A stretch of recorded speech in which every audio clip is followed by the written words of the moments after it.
What's going on, everybody? Back for another video. This video is on arc length and curvature.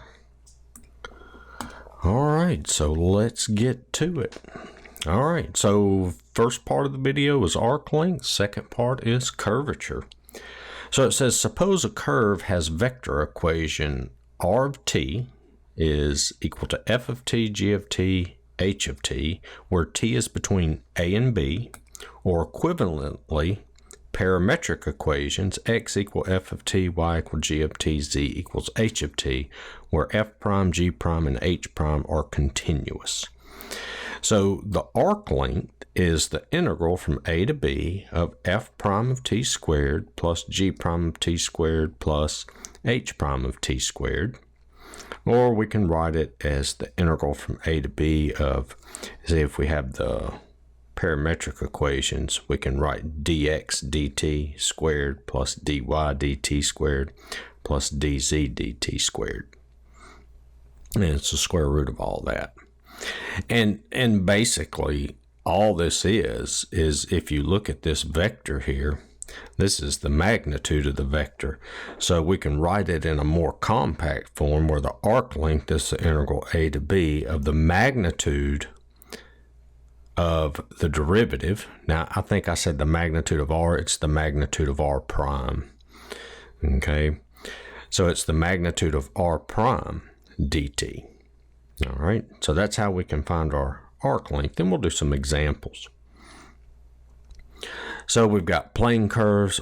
R of t is equal to f of t I plus g of t j.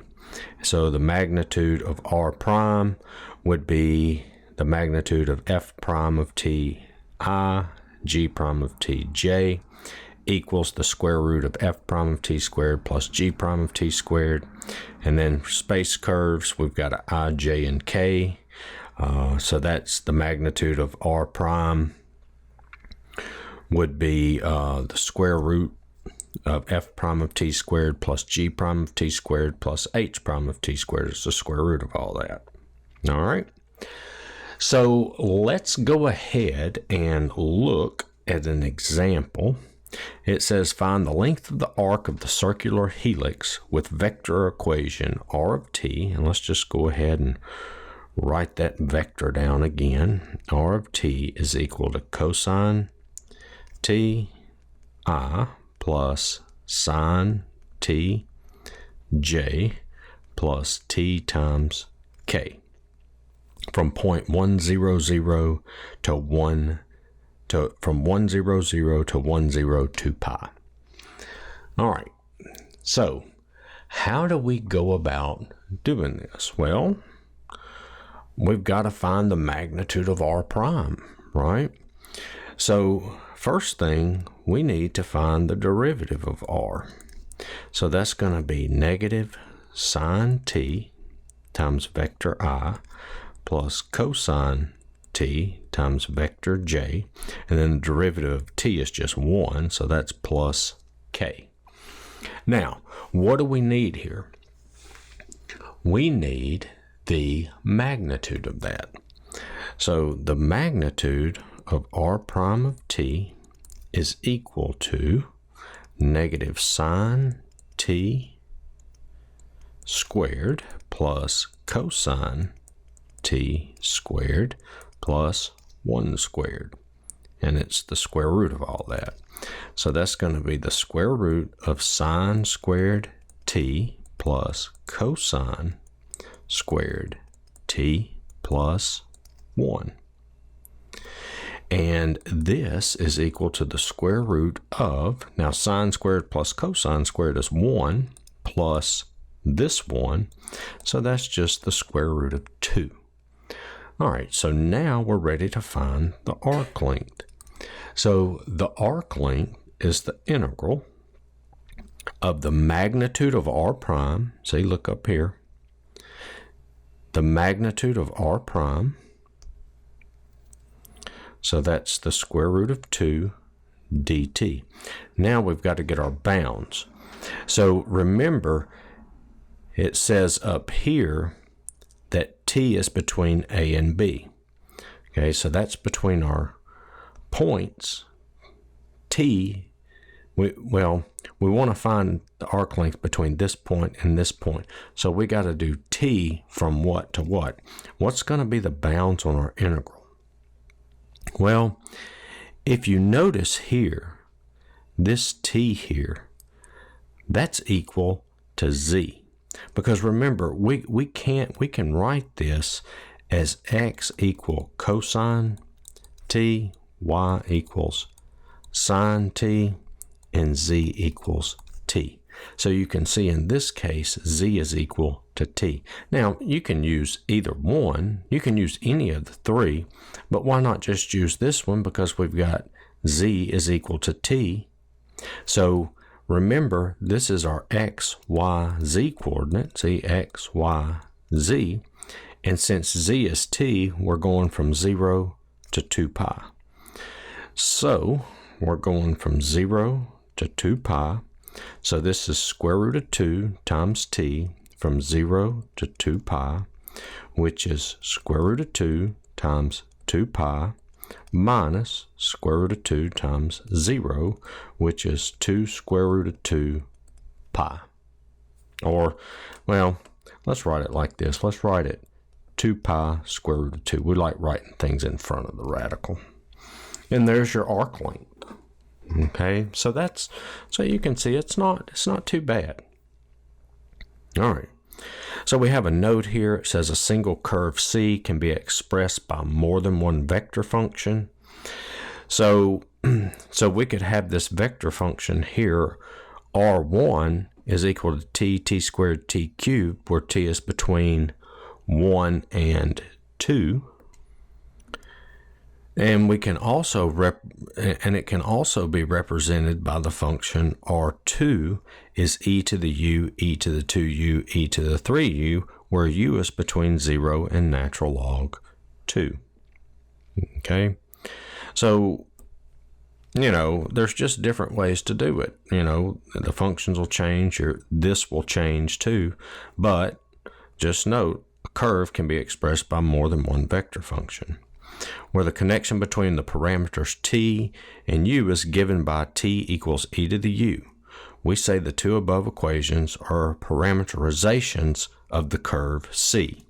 Now, we suppose that C is a curve given by a vector function r of t is equal to f of ti plus g of tj plus h of tk, where t is between a and b, where r prime is continuous and C is traversed exactly once as t increases from a to b. We define the arc length function s by s of t equals the integral a to t of r prime u du, which is equal to the integral from a to t dx du squared plus dy du squared plus dz du squared du. S of t is the arc length of the part of C between r of a and r of t. And we have ds dt is equal to the magnitude of r prime of t. So they're using the u here. They're changing the variable because we're going from a to t. So we're going to plug t back in, and we'll get our arc length back in. We'll get it in terms of t. Okay. So what this is doing, it's how we're going to reparameterize the function. All right. So what we'll do is we'll reparameterize it with respect to its arc length. Okay, and I'll explain more about what that is as we're working through the examples. And as we're working through the examples, it'll make sense what we're doing. All right, so let's look at this example here. It says reparameterize the helix r of t is equal to cosine ti plus sine tj plus tk with respect to arc length measured from 1, 0, 0 in the direction of increasing t. All right, so I don't know if you can see it here of what's happening, but basically what it is, in the previous example, what did we do? We found the arc length from one point to another point. Well, what we're doing now is we're finding the arc length from this point here to some other point. Well, what is that some other point? Well, it can be whatever we want it to be. That's what we're doing. That's why we're reparameterizing it in terms of its arc length. Okay? So what do we have to do that? Well, we have to integrate this, r prime of u. That's what we have to integrate. Okay? All right. So what do we need? We need the magnitude of r prime of u. All right.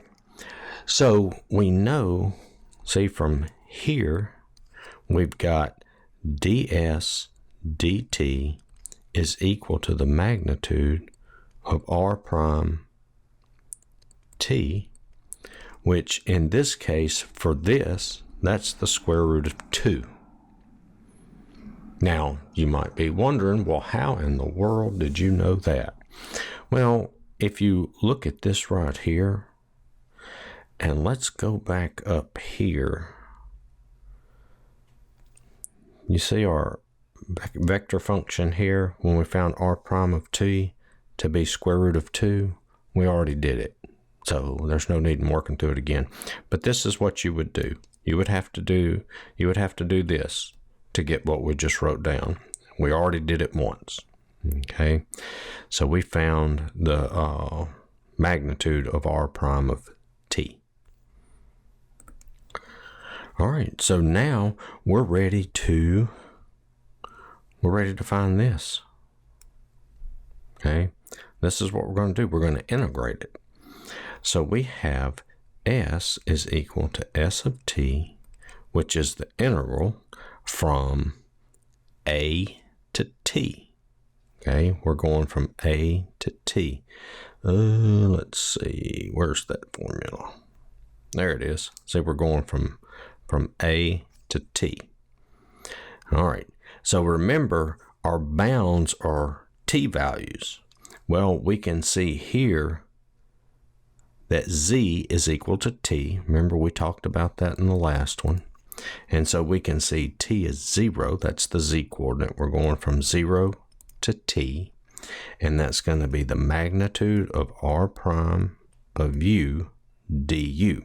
We're just changing the variable because we're going to plug a t in here. All right. So that's magnitude. So that's going to equal the integral 0 to t of square root of 2 du, which is square root of 2 u from 0 to t. And so this is square root of 2 times t minus square root of 2 times 0, which that is equal to square root of 2 t. All right. So that's what we got for the arc length. See, we've got s is equal to square root of 2 times t.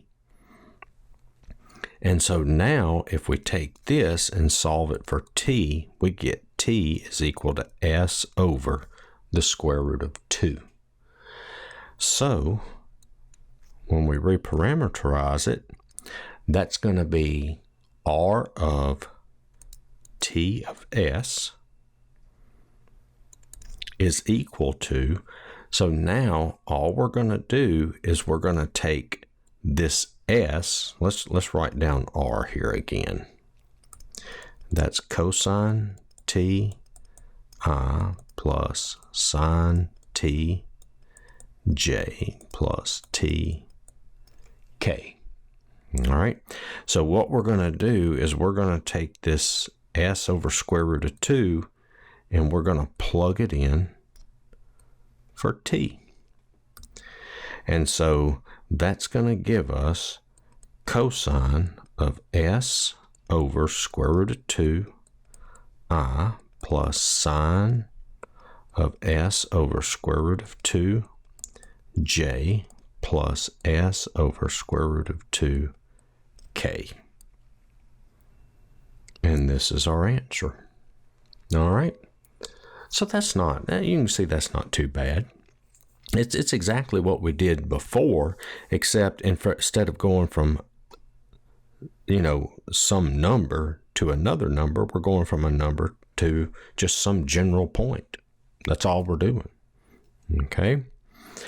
All right, let's look at another example. It's going to be, all right, so this example, it says find the arc length function measured from the point P in direction of increasing t. Reparameterize the curve with respect to arc length starting from P. And then find the point 4 units along the curve from P. So we have our function r of t is equal to 5 minus ti plus 4t minus 3j plus 3. That should be a 3tk.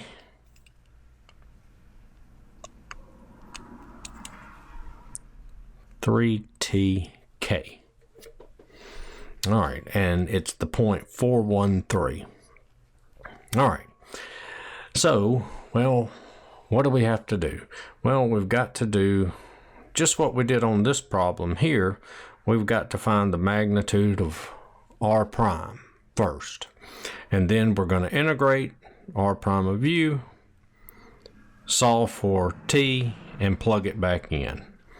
All right, so I've got r, let me change colors. I've got r prime of t.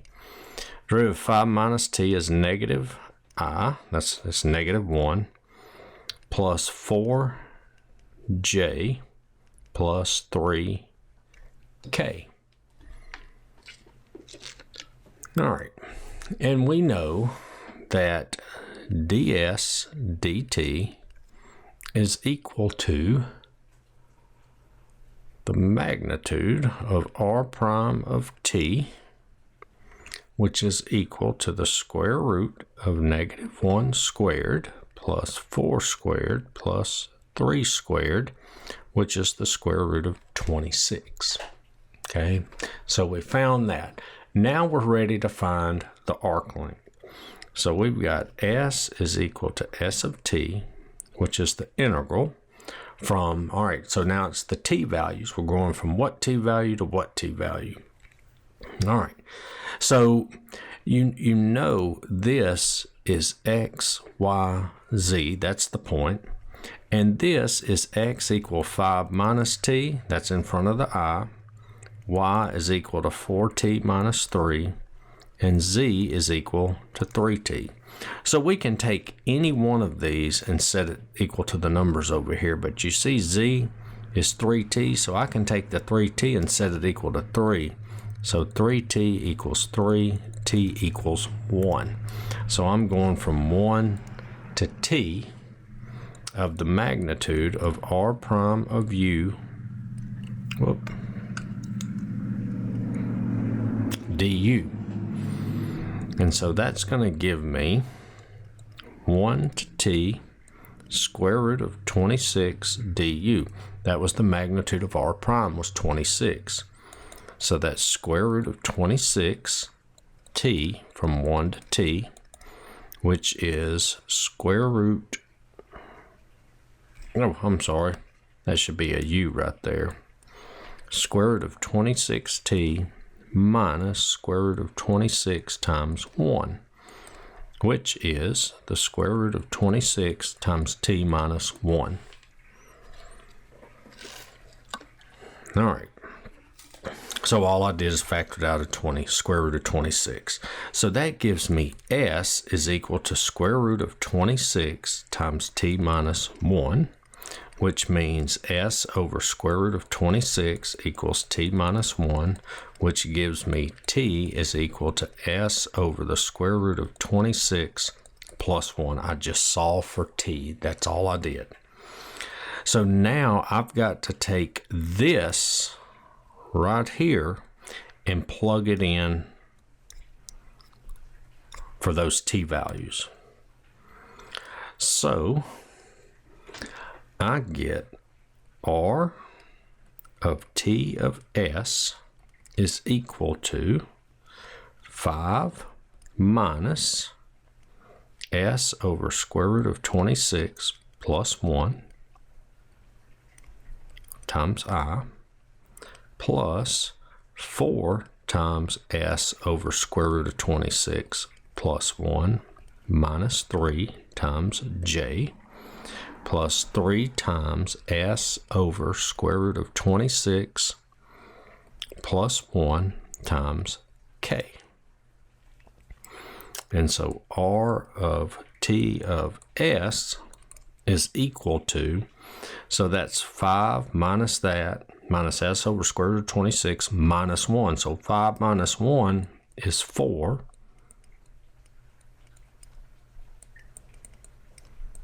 Plus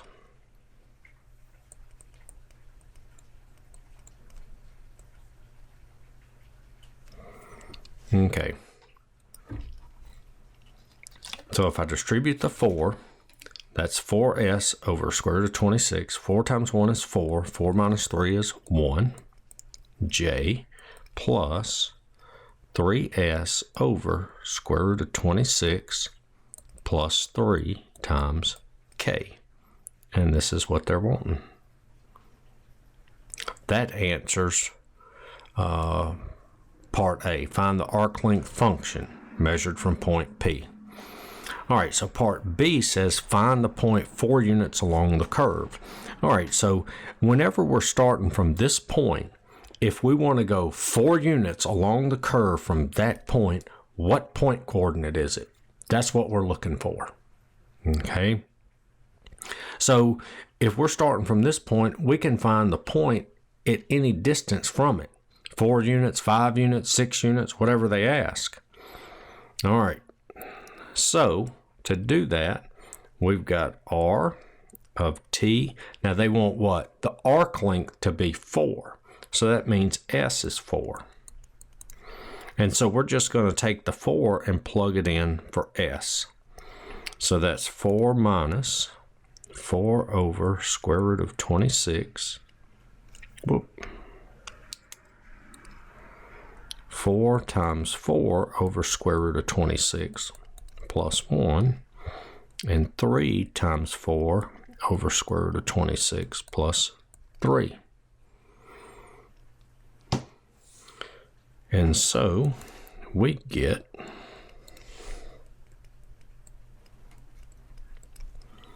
and all I'm doing is just multiplying that. So that's 16 over square root of 26 plus 1, 12 over square root of 26 plus 3. And there's your answer. So you see, that wasn't too bad. You know, you've just got to look at the formula, plug everything in. All right, let's look at the next problem. All right, so let's look at curvature. It says the curvature of a curve is kappa is equal to the magnitude of the derivative of t with respect to s, where t is the unit tangent vector. Curvature is easier to compute if it is expressed in terms of the parameter t instead of s. So by the chain rule, the derivative of t with respect to t is the derivative of a vector t with respect to s times ds dt, and the curvature is the magnitude of the derivative of vector t with respect to t, which is the derivative of vector t with respect to t over ds dt. But see, we got the ds dt there.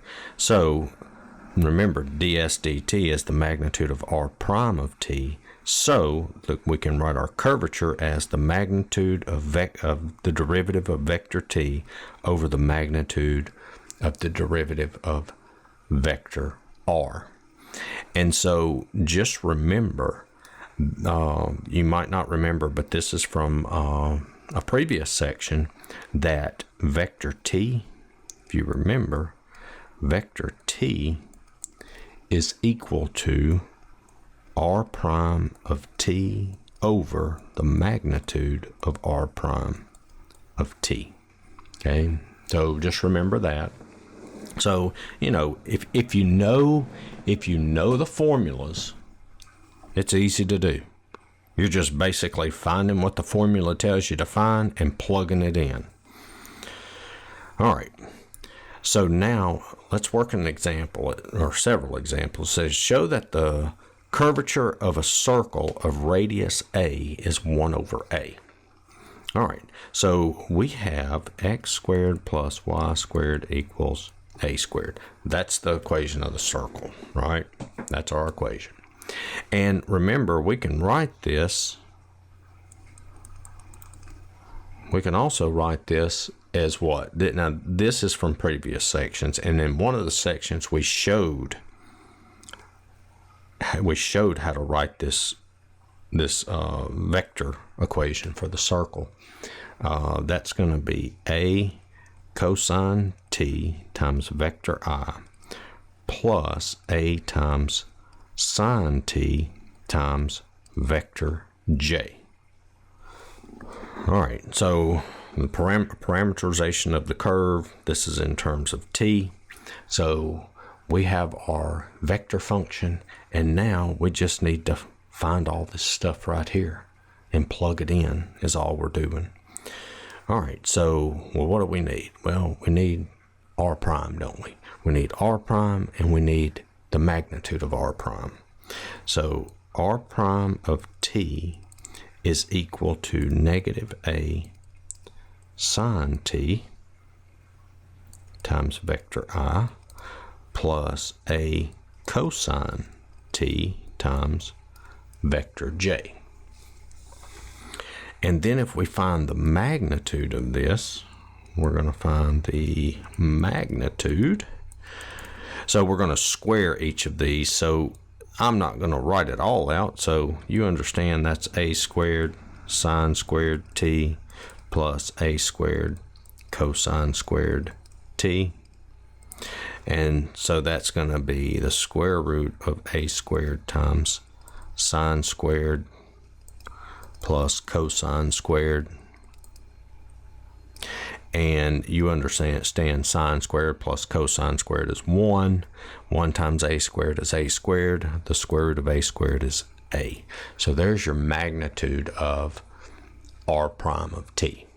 So now we need to find t prime of t. So in order to do that, we need to find t, vector t. So vector t, well, remember vector t is r prime of t over the magnitude of r prime of t. So r prime of t, that's going to be negative a sine t times vector I plus a cosine t vector j over the magnitude of r prime, which is a. So that's going to be negative sine t times vector I plus cosine t times vector j. And so now for my formula, I need the derivative of t prime. So the derivative of vector t is going to be negative cosine t times vector I minus sine t times vector j. And so the magnitude of t prime, see, because look, see, I need the magnitude of t prime and I need the magnitude of r prime. Well, I've already got the magnitude of r prime, so let's find the magnitude of t prime. That's going to be, so I'm going to square this one, so that's going to be the square root of cosine squared t plus sine squared t, which that's square root of 1, which is 1. And so now I get my curvature is equal to,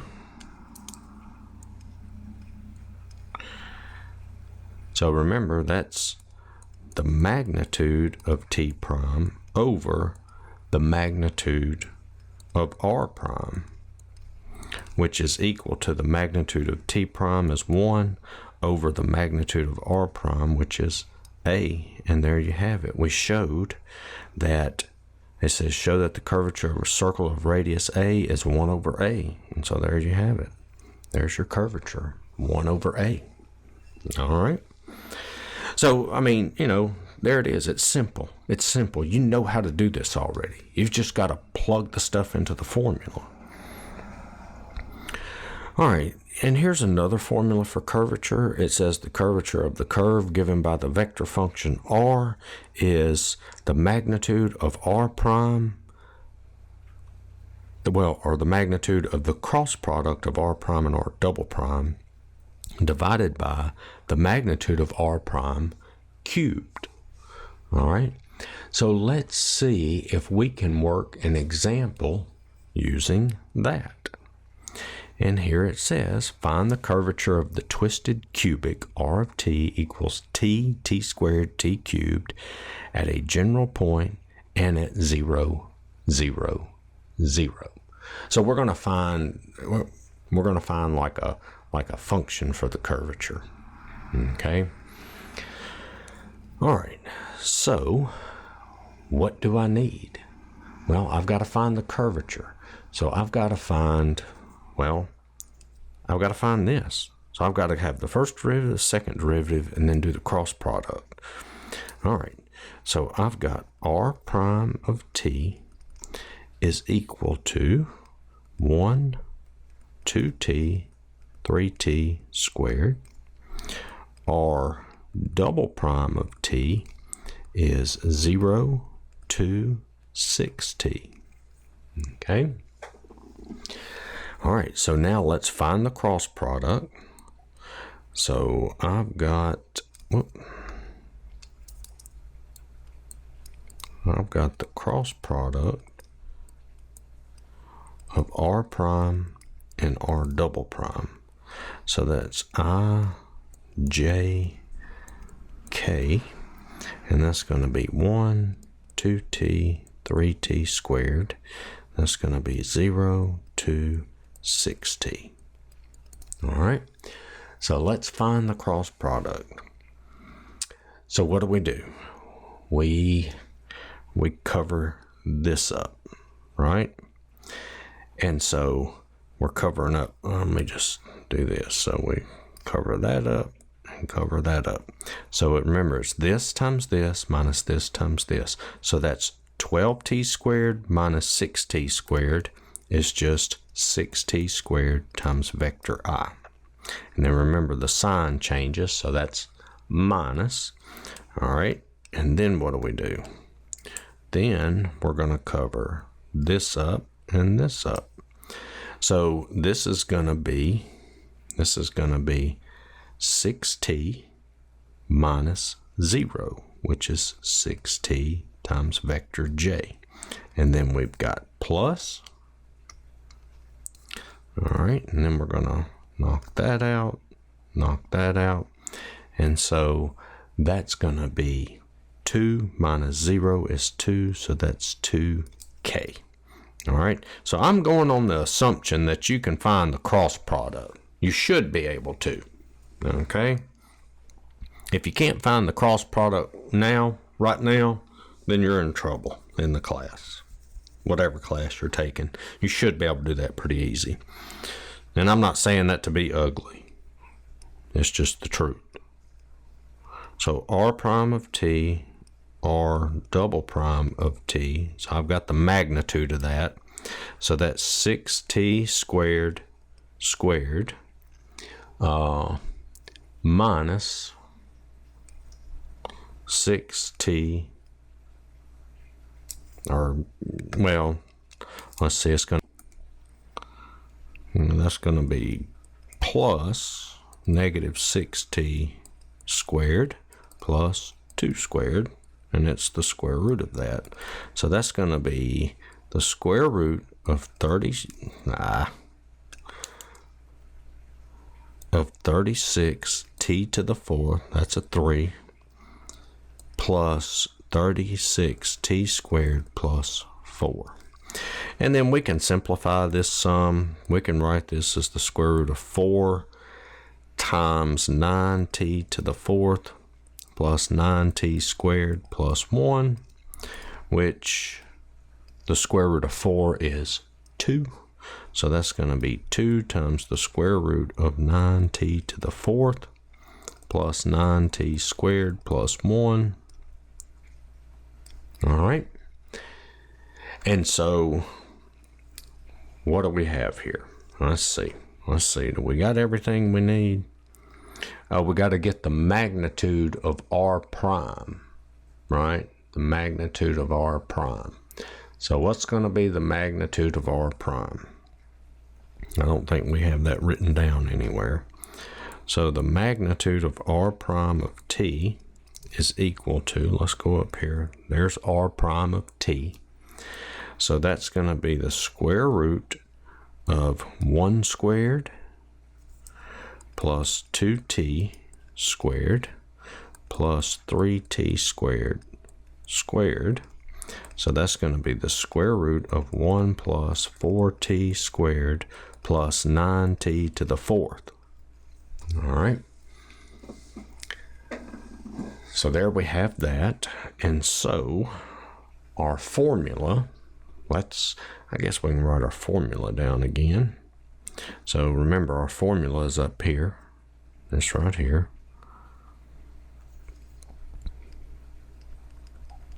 That is equal to the magnitude of r prime of t cross product r double prime of t over the magnitude of r prime of t cubed. So I got enough room. So let's plug that in. So we're going to get, let's see, we get 2 over the square root of 9t to the 4th plus 9t squared plus 1 over, that's going to be the square root of 1 plus 4t squared plus 9t to the 4th, and then all of that's cubed. So let's just write that as k of t is equal to 2 square root 9t to the 4th plus 9t squared plus 1 over, and then let's write this as 1 plus 4t squared plus 9t to the 4th, and all that is to the 3/2. Okay. And there you have it. And they want us to evaluate at the point 0, 0, 0. They want the curvature. So all that is just k of 0 is equal to 2 times the square root of 9 times 0 to the 4th plus 9 times 0 squared plus 1 over 1 plus 4 times 0 squared plus 9 times 0 to the 4th, all that to the 3/2. And you can see from that we get 2 as an answer. All right. And that's all that is. Okay, there's 2 different ways you can find curvature. It's just using those formulas. I mean, yeah, this one was a bit of work, but I mean, everything we did to find the curvature, you already know how to do. Okay? So it's like I've said, 1,000 times already in this video, and now 1,001. Look at the formula, find what the formula needs, and plug it in. That's all you're doing. All right, so for the special case of a plane curve with equation y equals f of x, we choose x as the parameter. So k of x is equal to f double prime x over 1 plus f prime x squared raised to the 3/2. All right, so, it's just the absolute value of the second derivative over 1 plus f prime x squared raised to the 3/2. So here we have a problem. Find the curvature of the parabola y equals x squared at these points here. All right, so, well, we've got y equal x squared, and what do we need? We need the first and second derivative. So we've got y prime is 2x, y double prime is equal to 2. All right, so we've got k of x is equal to f double prime x over 1 plus f prime of x well, let's use, I guess we'll use parenthesis there. It doesn't matter, but f of x, f prime of x squared to the 3/2. So that's going to be 2. 2 is positive, so that's going to be 1 plus 2x squared to the 3/2. So that's going to be 2 over 1 plus 4x squared raised to the 3/2. And there it is. Okay, there's your answer. And now they want find the curvature at these points. Okay, so I guess we can just do k of 0. So you can see that's going to be 2 over 1 plus 4 times 0 squared to the 3/2, which is 2. And then we have k of 1, which is 2 over 1 plus 4 times 1 squared. And that's to the 3/2. And let's see, I've got the answer here. Instead of having to pull my calculator out, that is 0.18. And then k of 2 is 2 over 1 plus 4 times 2 squared to the 3/2. And that answer is 0.03. And so can you see as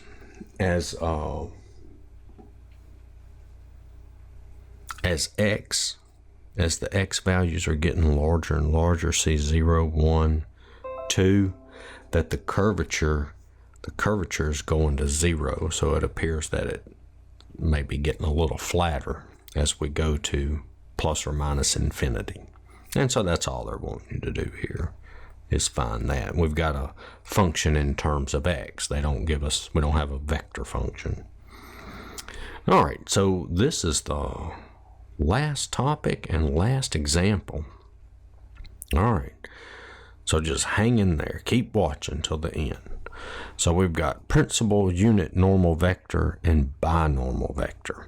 So the principal unit normal vector n of t is t prime of t over the magnitude of t.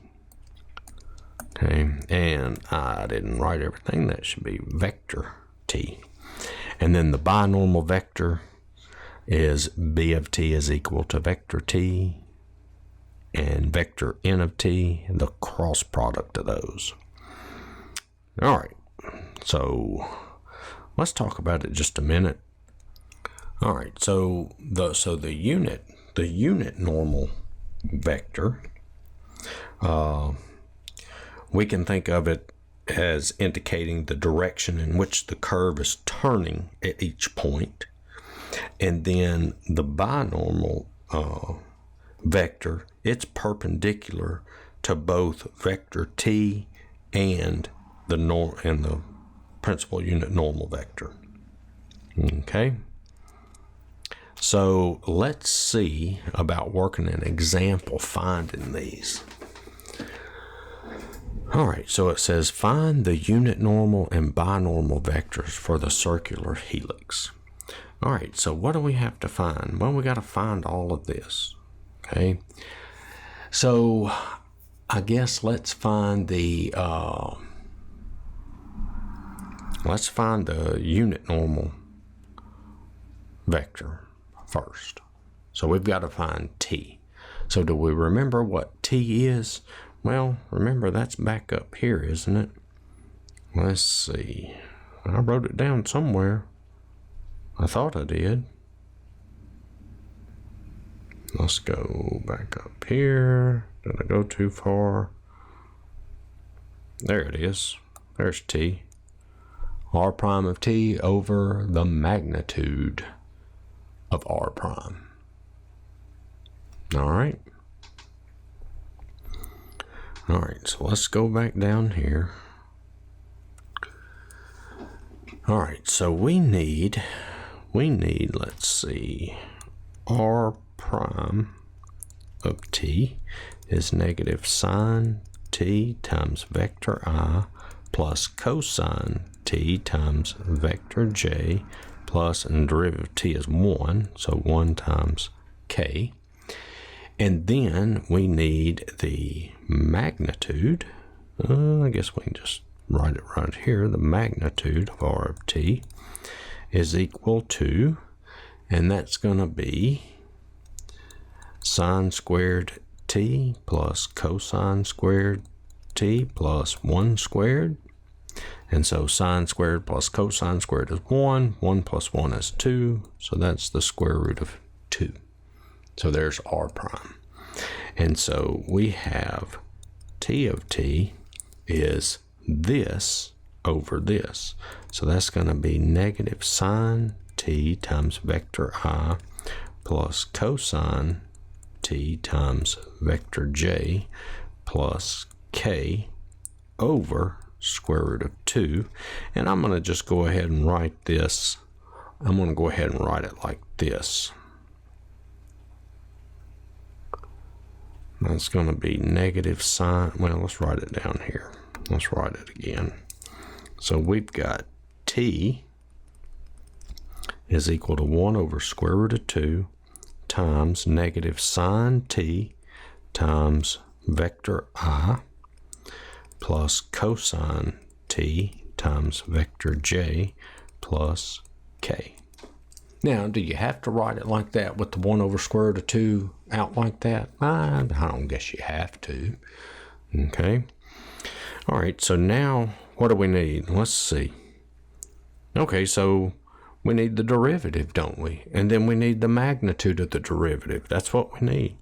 So we got to take the derivative of this thing. So we've got t prime of t is equal to 1 over square root of 2 times, that's going to be negative cosine t times vector I, not plus, minus sine t times vector j. Oh, what's the derivative of a constant? Derivative of 1 is 0, so the k term's gone. See that? And so now I can get the magnitude of t, which is the square root, and that's going to be cosine squared t plus sine squared t. Right? Whoops. What did I do? I left off 1 over square root of 2 times the square root of cosine squared t plus sine squared t. All right, it's this squared plus this squared, right? That squared is cosine squared and sine squared. So this is 1, so that's just 1 over square root of 2. All right.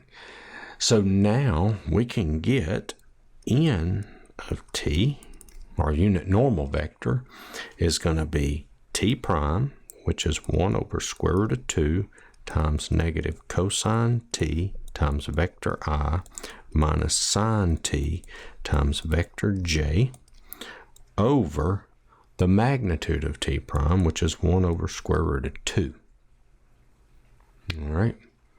And so this is just equal to negative cosine t times vector I minus sine t times vector j. Those cancel out.